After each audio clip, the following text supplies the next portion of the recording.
જય શ્રી કૃષ્ણ મારા વાલા વિદ્યાર્થીઓ, છેલ્લે આપણે સાબિતીઓ આ ચેપ્ટરની જોઈ હતી, તો તેમાં આગળ વધવાનું છે. સાબિતી માટે ખાસ તમારે એ ધ્યાન રાખવાનું છે કે નિયમોને આધારિત સાબિતી હોય છે, સિદ્ધાંતોને આધારિત સાબિતી હોય છે, તેમાં એક પણ આંકડો ન હોય. હવે આવા આંકડા નથી હોતા એટલે સાબિતી જનરલી બધાને અઘરી લાગતી હોય છે. કેમ સાબિત કરવી, ગોખવી કે ન ગોખવી, આ બધા પ્રશ્નો હોય છે. પણ સમજી વિચારીને જો તમે નિયમોનો ઉપયોગ કરીને, જે આપેલું છે તેનો ઉપયોગ કરીને લખાણ લખશો, સમજશો, અવારનવાર જોશો, તો આ સાબિતી તમને એકદમ સરળ લાગશે. પણ એના માટે થોડી પ્રેક્ટિસ જરૂરી છે. તો આજે આપણે આગળ વધીએ, જેમાં સ્વાધ્યાય 10.2 દાખલા નંબર 5 સાબિતીમાં લઈએ. છેલ્લે આપણે ચોથો દાખલો સાબિતીનો કરેલો હતો. આજે દાખલા નંબર 5 લઈએ, જેની રકમ છે સાબિત કરો કે વર્તુળના સ્પર્શકના સ્પર્શ બિંદુમાંથી દોરેલો લંબ વર્તુળના કેન્દ્રમાંથી પસાર થાય છે. ફરીથી, વર્તુળના સ્પર્શકના સ્પર્શ બિંદુમાંથી, આનો અર્થ તમને આપેલું શું છે? તો કે વર્તુળ આપેલું છે,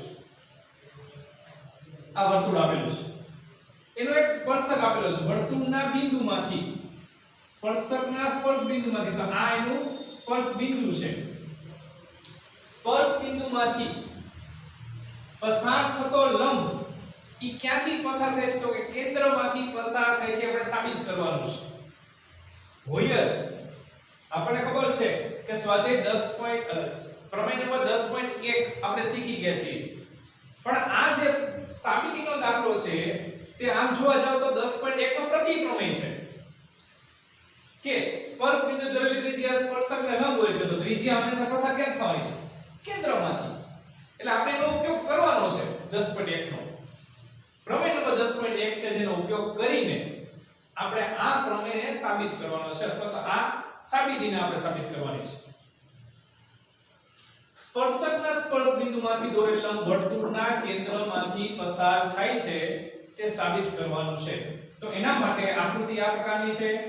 પક્ષ જોઈએ કે જેમાં O કેન્દ્રવાળા, તો આ કેન્દ્ર છે O કેન્દ્રવાળા વર્તુળને T બિંદુ આગળ, તો આ વર્તુળ પરનું કોઈ એક બિંદુ છે અને આ બિંદુમાંથી કેટલા સ્પર્શક મળે? તો કે અનન્ય સ્પર્શક મળે. તો આ અનન્ય સ્પર્શક આપણે દોરેલો છે કયો? તો કે TP. સ્પર્શક TP છે. બિંદુ A, હવે કેન્દ્ર છે, કેન્દ્ર સિવાયનો આપણે અન્ય કોઈ એક બિંદુ લઈએ છીએ, તો ક્યાં લેવાનું છે? તો કે વર્તુળના અંદરના ભાગમાં. તો અન્ય એક બિંદુ લઈએ છીએ કે બિંદુ A એ વર્તુળના અંદરના ભાગમાં એવું મળે છે કે જેથી AT લંબ TP થાય. AT નો અર્થ કે અંદરના ભાગમાં આવેલું બિંદુ જે છે તેને સ્પર્શ બિંદુ સાથે જોડો છો, તે આ સ્પર્શકને લંબ છે એવું આપેલું છે. અંદરના ભાગમાં એવું બિંદુ છે જેથી AT લંબ TP થાય છે, આ આપેલું છે. કારણ કે આપણે સાબિત શું કરવું છે? તો કે આ જે AT દોરેલું છે અંદરના ભાગમાં, તે ક્યાંથી પસાર થશે? તો કે કેન્દ્રમાંથી પસાર થશે, એવું સાબિત કરવું છે.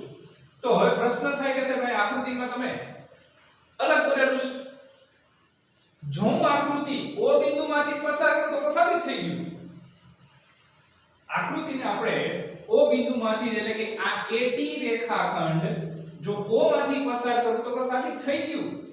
પણ સાબિત કરવા માટે આપણે થોડું અલગ દોરેલું છે. એટલે અહીંયા એવું લખેલું છે કે બિંદુ A અંદરના ભાગમાં છે, ઈ તો 100% છે. જેથી શું થાય છે?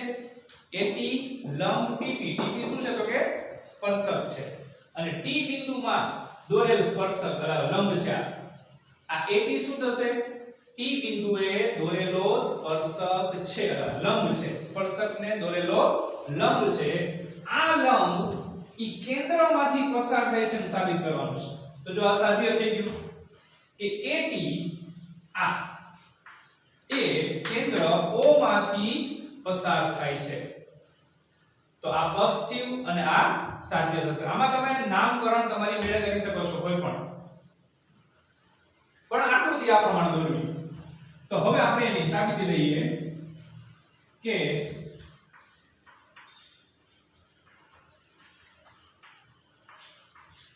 સાબિતીની શરૂઆત પક્ષથી કરવી કે અહીં O કેન્દ્રવાળા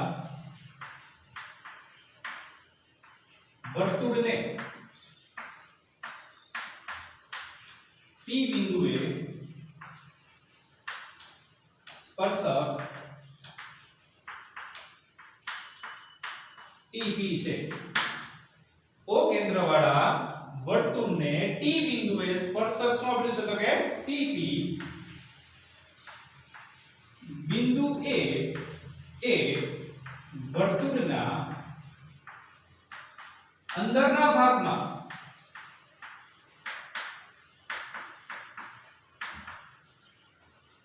એવું બિંદુ છે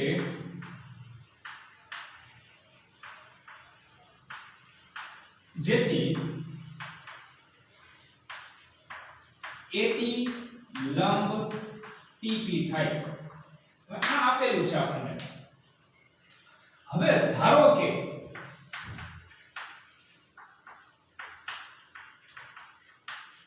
આ AT રેખાખંડ એ કેન્દ્ર O માંથી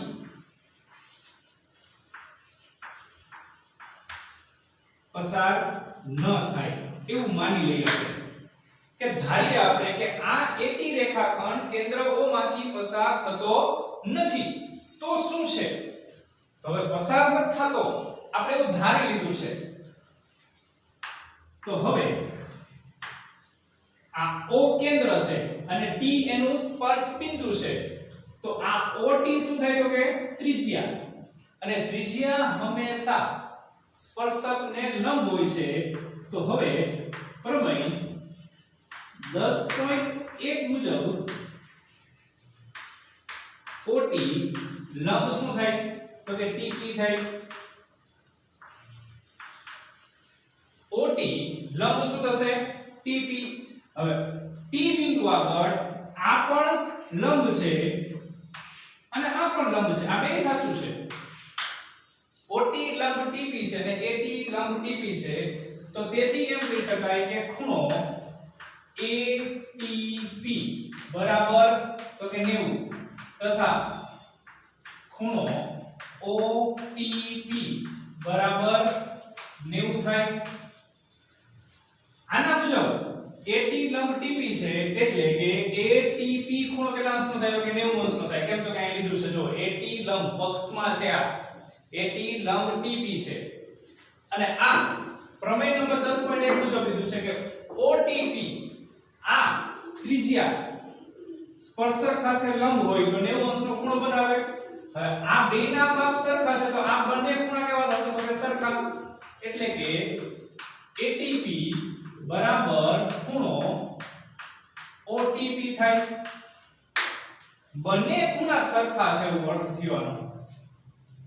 કયો કયો ખૂણો તો કે ATP અને OTP બંને કેવા છે તો કે સરખા અને કેટલા અંશના છે તો 90 અંશના. એક જ બિંદુએ એક જ કિરણ સાથે એક જ દિશામાં સરખા માપનો જો ખૂણો બનાવતા હોય તેવા અલગ અલગ કિરણો ન હોય. કેટલા હોય તો કે અનન્ય કિરણ હોય. અનન્ય કિરણ હોય એનો અર્થ કે આ આકૃતિમાં જે આપણે બે અલગ અલગ દોરેલા છે તે અલગ અલગ નથી પણ કેવા છે તો કે એક જ. હવે એક જ ને આપણે દ્વિચલ સુરેખ સમીકરણ યુગ્મ અથવા તો ભૂમિતિની ભાષામાં દર્શાવવું હોય તો આ બંને રેખાખંડ સંપાતી છે એમ બોલાય. સંપાતીનો અર્થ એકબીજા ઉપર હોય એવા રેખાખંડ. એનો અર્થ કે એ બિંદુ એવું હશે કે જે સ્પર્શ બિંદુમાંથી દોરેલ જે રેખાખંડ હશે એના ઉપર જ આવેલું હશે. એટલે કે AT અને OT આવું ત્યારે જ શક્ય છે જ્યારે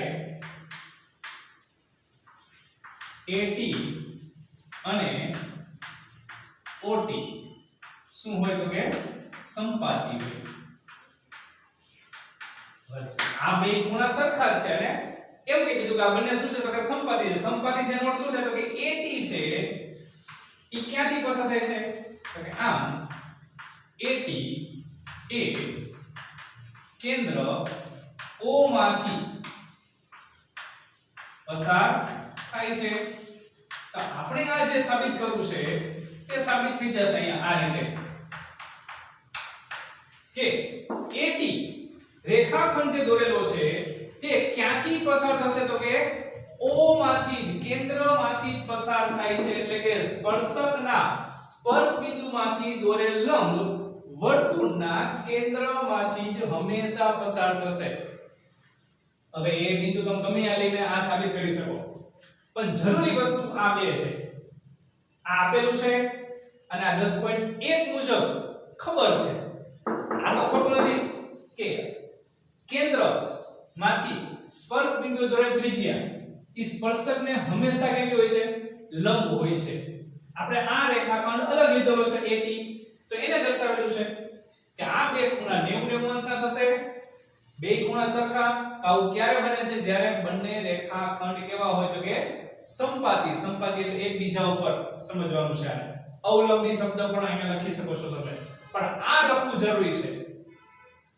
આ ધ્યાન રાખજો અથવા એમ કરી શકો છો કે આ પરથી કહી શકાય કે AT અને OT આની જગ્યાએ આ વાક્યની જગ્યાએ તમે એમ પણ કહી શકો કે આ પરથી કહી શકાય કે AT અને OT સંપાતી છે અથવા તો અવલંબી છે તો અવલંબી હોય તો બંને એક જ રેખા હોય રાઈટ ચાલો આ સમજાઈ ગયું હોય તો આનો તમે સ્ક્રીનશોટ પાડી લો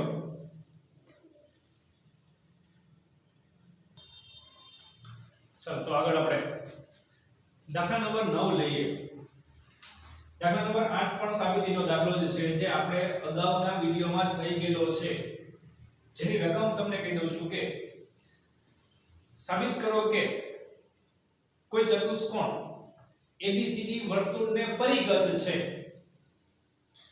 કોઈ ચતુષ્કોણ ABCD વર્તુળને પરિગત એટલે મેં તમને શબ્દ સમજાવેલો છે કે પરિગતનો અર્થ શું થાય ચતુષ્કોણ છે એ બહારના ભાગમાં આવે વર્તુળ છે અંદરના ભાગમાં આવે આ સાબિતી થઈ ગયેલી છે એની રકમ બોલું છું કે ચતુષ્કોણ ABCD એ વર્તુળને પરિગત છે તો સાબિત કરો કે AB CD AD BD આનો અર્થ કે ચતુષ્કોણની સામસામેની બાજુના માપનો સરવાળો સમાન છે એ સાબિત કરવાનો છે તમારે જે સાબિત થઈ ગયેલી છે આ 8મો દાખલો છે આજે આપણે 9મો દાખલો આમાં લઈએ આગળ જેમાં કીધું છે કે આપેલ આકૃતિમાં O કેન્દ્રવાળા વર્તુળને એટલે આકૃતિ તમને આપેલી હશે આ અધૂરી છે હમણાં પૂરી કરી આપણે પણ અત્યારે અધૂરી આકૃતિ મેં દોરેલી છે આપેલ આકૃતિમાં O કેન્દ્રવાળા વર્તુળના બે સ્પર્શકો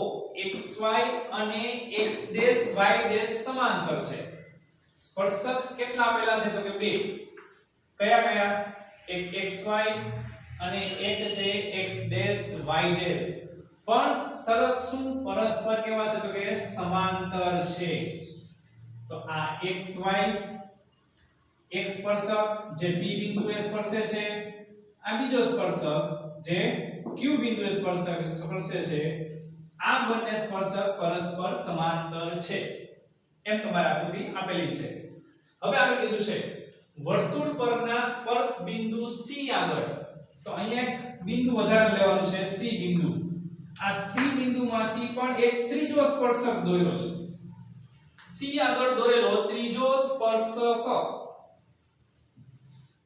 xy ને A બિંદુમાં અને x'y' ને B બિંદુમાં છેદે છે તો આ ત્રીજો સ્પર્શક જે xy સ્પર્શકને A બિંદુ એટલે અહીંયા A બિંદુ આપેલું છે x'y' ને B બિંદુમાં છેદે છે તો અહીંયા B બિંદુ આપેલું છે આપણે જો આ રીતે તો આ A B એ ત્રીજો સ્પર્શક થશે પણ ક્યાં નામ દેવાનું ને એટલા માટે આ સમજાવું છું બરાબર આ C બિંદુ તમે ગમે ત્યાં લઈ શકો છો અહીંયા લેવું જરૂરી નથી પણ આપણે અહીંયા લીધેલું છે કારણ કે આ ત્રાસી રેખા દોરવી છે એટલા માટે ચાલો આગળ x'y' ને B બિંદુએ છેદે છે તો સાબિત કરો કે ખૂણો AOB બરાબર 90 અંશ આ ખૂણો AOB A થી કેન્દ્ર સાથે જોડો અને એને B સાથે જોડો એની વચ્ચેનો ખૂણો 90 અંશનો છે તેવું કંઈક આપણે સાબિત કરવાનું છે.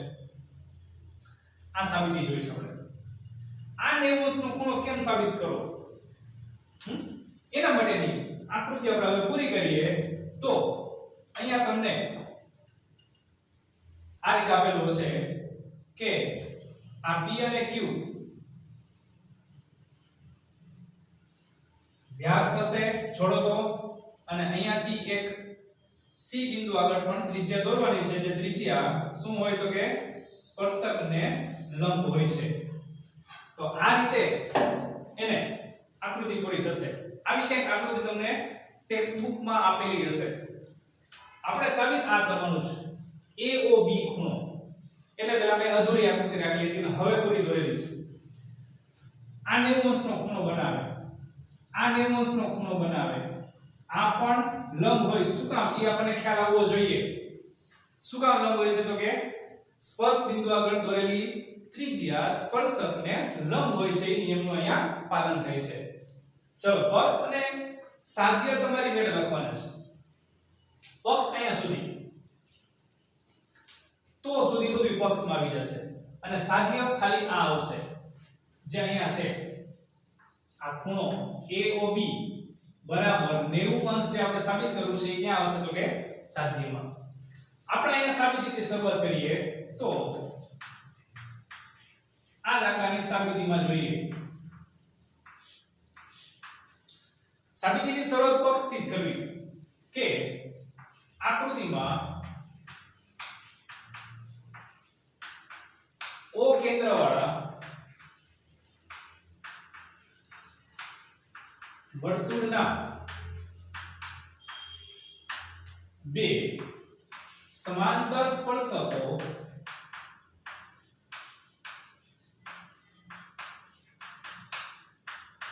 XY અને X ડેશ Y ડેશ છે જેમના સ્પર્શ બિંદુ અનુક્રમે P અને Q છે. આ બેના સ્પર્શ બિંદુ લઈ લઈએ કે XY સ્પર્શક P બિંદુએ સ્પર્શે છે અને X ડેશ Y ડેશ સ્પર્શક Q બિંદુએ સ્પર્શે છે. બિંદુ C માંથી ત્રીજો સ્પર્શક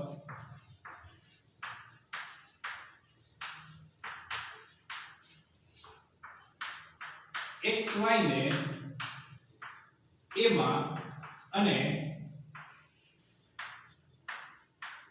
X ડેશ Y ડેશ ને B બિંદુમાં છેદે છે.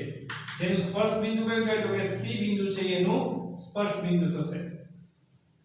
આ ત્રણેય સ્પર્શકની વાત મેં મોઢે નથી લખી, અહીંયા પક્ષમાંથી જ લખવાની છે. તમારે ક્યાં આગળ નથી જવાનું. હવે સાબિતીની શરૂઆત કરીએ છીએ જેમાં તો હવે આ O P શું થશે તો કે પરસ્પર લંબ થાય. કોને લંબ છે તો કે OP લંબ થશે XY. OQ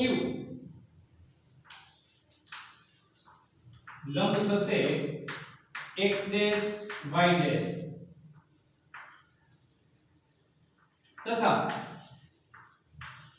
OC લંબ થશે AB. કોના પરથી કહી શકાય પ્રમેય 10.1 મુજબ. પ્રમેય 10.1 મુજબ OP લંબ XY, OQ લંબ X ડેશ Y ડેશ અને OC લંબ શું છે તો કે AB છે.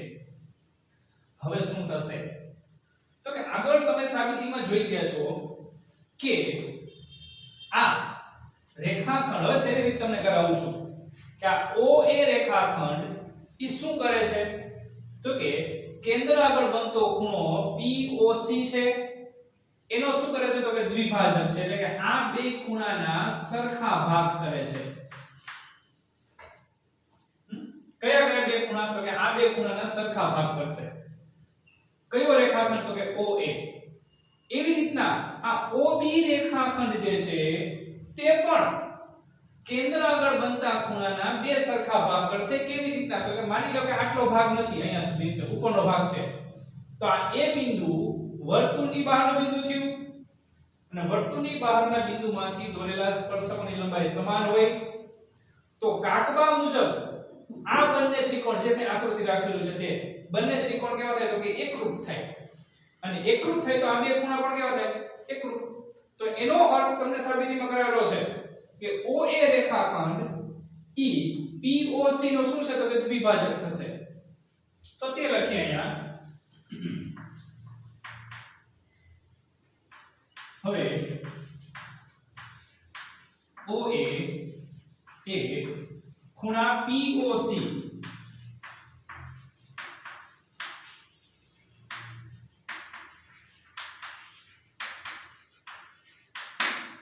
OA એ ખૂણા POC નો દ્વિભાજક થાય છે જો દ્વિભાજક થાય તો શું થશે તો કે આ બે ખૂણાના માપ સરખા થાય એટલે કે ખૂણો POA બરાબર ખૂણો થશે AOC બરાબર કેટલું માપ તો કે 1/2 ખૂણો POC થશે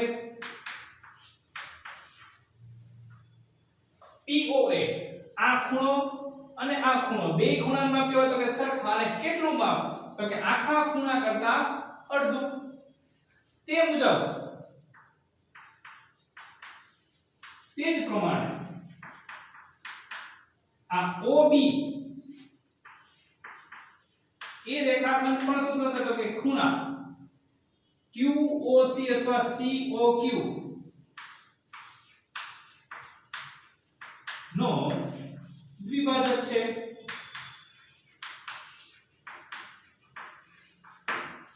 OB પણ શું છે તો કે દ્વિભાજક ને દ્વિભાજકનું કામ શું તો કે આ બે ખૂણાના માપ સરખા થાય આ બંને ખૂણા કેવા છે તો કે સરખા છે તો તે પરથી કહી શકાય કે ખૂણો QOB બરાબર ખૂણો BOC બરાબર 1/2 ખૂણો COQ થાય આને કહીએ પરિણામ નંબર 2 આ ખ્યાલ આવી ગયો હવે આ બે ખૂણાના માપ સરખા છે અને કેટલા છે તો કે આખા ખૂણા કરતા તેનું માપ અડધું છે ચાલો હવે શું થશે તો કે હવે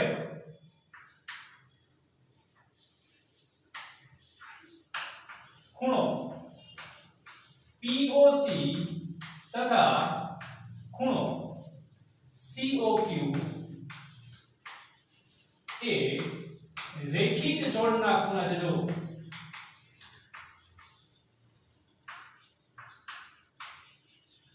જો રેખિક જોડના ખૂણા હોય તો તેનો ગુણધર્મ કયો લાગુ પડે તેનો ગુણધર્મ શું લાગુ પડે તો કે તેનો ગુણધર્મ છે કે તે બેનો સરવાળો 180 થાય કયા બેનો તો કે જે બે રેખિક જોડના ખૂણા છે તે બે તો તે પરથી કહી શકાય કે ખૂણો POC વત્તા ખૂણો COQ બરાબર 180 POC એટલે આ ખૂણો અને QOC એટલે આ ખૂણો ધ્યાનથી જો કે આ રેખાખંડ અને આ બે ખૂણા ઈ કેવા થશે તો કે રેખિક જોડના ખૂણા છે અને રેખિક જોડના ખૂણા હોવાથી બંને શું થશે પૂરક પૂરક એટલે સરવાળો 180 તો POC વત્તા COQ બરાબર 180 હવે તો કે આ બે છે આ બાજુ લઈ શકાય તો પરિણામ 1 અને 2 પરથી જો તમારે 2 નો ઉપયોગ કરવો હોય તો આને 2 વડે ભાગી લો અથવા આ 2 છે ને સામાન્ય બાજુ જવા દો તો પણ થઈ શકે તો તેથી પરિણામ 1 અને 2 પરથી શું કહી શકાશે તો કે POC ની જગ્યાએ આ ખૂણાની જગ્યાએ આ બે સામાન્ય બાજુ જશે તો 2 ખૂણો AOC થશે તો 2 ખૂણો AOC અને COQ ની જગ્યાએ એટલે કે આની જગ્યાએ આ બે છે આ બધું જવા દો તો વત્તા 2 ખૂણો કયો આવશે BOC બરાબર કેટલા આવશે તો કે 180 બે કોમન કાઢી લો ડાબી બાજુએ જો આપણે બે કોમન કાઢી લઈએ તો બે કૌંસમાં આવશે ખૂણો AOC વત્તા ખૂણો BOC બરાબર 180 બે ને બીજી બાજુ છેદમાં જવા દો તો AOC વત્તા ખૂણો BOC બરાબર 180 છેદમાં 2 180 છેદમાં 2 કેટલા થાય તો કે AOC વત્તા ખૂણો BOC બરાબર 90 આ છે ઉડાડી એટલે કેટલા આવશે અહીંયા તો કે 90 અંશ આવે હવે આકૃતિ જોવો જોઈએ AOC તા AOC અને BOC તો BOC એટલે કે આ બે ખૂણા થયા આ પહેલો ખૂણો અને આ બીજો ખૂણો AOC એટલે આ પહેલો ખૂણો છે અને BOC એટલે બીજો ખૂણો આ બેનો સરવાળો તમને કેટલો મળ્યો 90 અંશ હવે ઈ બેનો સરવાળો કરો એટલે કયો ખૂણો થઈ ગયો જોવો જોઈએ આખો AOB તો તેથી ખૂણો AOB બરાબર કેટલા થાય તો કે 90 અંશ તો આ એની સાબિતી થઈ ગઈ આમાં કૌંસમાં લખી શકાય કે C બિંદુ એ ખૂણા AOB ના અંદરના ભાગમાં છે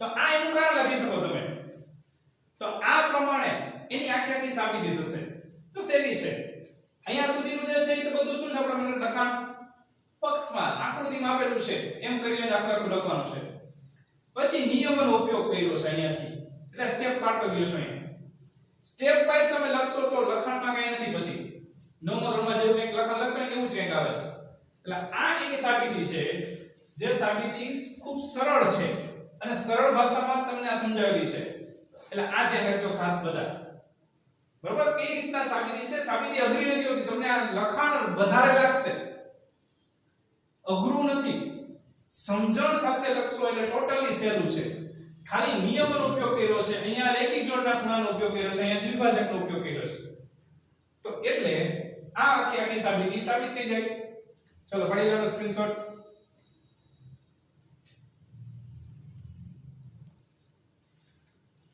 ચલો તો આ દાખલો તમને સરસ મજાનો સમજાઈ ગયો છે પણ સાબિતી છે તો તમારે શું કરવાનું છે અવારનવાર કહેતો રહીશ કે તમારે પ્રેક્ટિસ કરતું જ રહેવાનું મોઢે લખવાની આખી સાબિતી સમજાઈ ગઈ હોય તો એક વખત જોવી પછી લખવાની છે પછી મોઢે લખતી વખતે ફરી પાછી જોવાની જ્યાં સુધી ન સમજે ત્યાં સુધી આનું રિપીટેશન કર્યા કરો તો જ સમજાશે એક એક વાક્યને તમે પ્રોપરલી સમજો છો નિયમનો ઉપયોગ કર્યો છે ને જે વિડિયોમાં હું તમને બોલતો જાઉં છું તમે જો આગળના વિડિયો પણ જુઓ તો તમને ખ્યાલ આવશે બરાબર ચલો તો આજે આપણે અહીંયા સુધી રાખીએ નવા વિડિયોમાં ફરી પાછા આપણે મળીશું ત્યારે એક નવી સાબિતી સાથે ફરી પાછા મળીશું ત્યાં સુધી જય હિન્દ જય ભારત